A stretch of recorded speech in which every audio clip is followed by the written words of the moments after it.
So Ralph, thanks again for sitting down with me. I sat down with Craig a couple of days ago and we talked about decision making and the three different types of decision making that you guys go over here, the directive, consultative, and collaborative. So why is it that people can so easily make the wrong decision? Well, it's kind of interesting because it seems to be a topic we talk about routinely around here. I think many people grasp onto the concept really quickly that a directive decision is pretty much something that you do. It's directed outward. There's an implied age, though, when you make a directive decision. And the implied age is actually quite young. It's like having a small child who doesn't know that the green and red things going by on the road are dangerous. So they could wander. So you get to do voice command. And it's not because they're slow, because eventually they grow up to be these wonderfully participative citizens. But for now, because they don't have a lot of life's experiences, you really work by voice command. Sometimes the directive mode feels a little bit like voice command. So in other words, we're telling them what we want them to do, and many times you're dealing with very smart, talented, capable adults. So they feel some resentment. Now, why leaders do it has a tendency to be more about speed.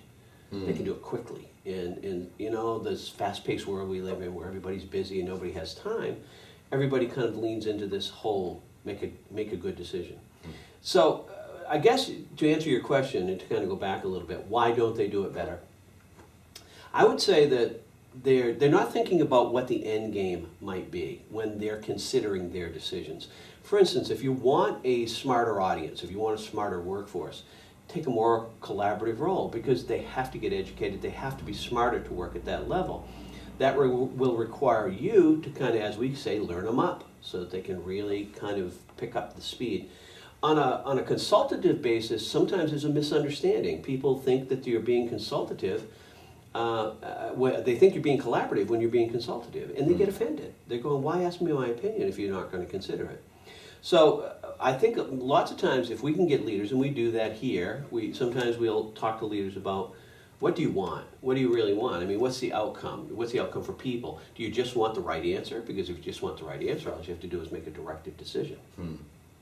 However, if you want involvement to go up, if you want participation to go up, if you want enrichment inside of the workplace to go up, we all know that being enriched has a lot to do with participation.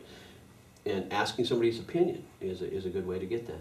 And even furthermore, if you go down into the collaborative world, if you let them, because they're able, make a good decision, they own it. And when they own it, they do it. So the execution level is very high on collaboration, but it takes a ton of time. And I think many times today, particularly today, I'm not sure exactly why, but it seems like everybody's in a hurry. So there's this kind of this race through life.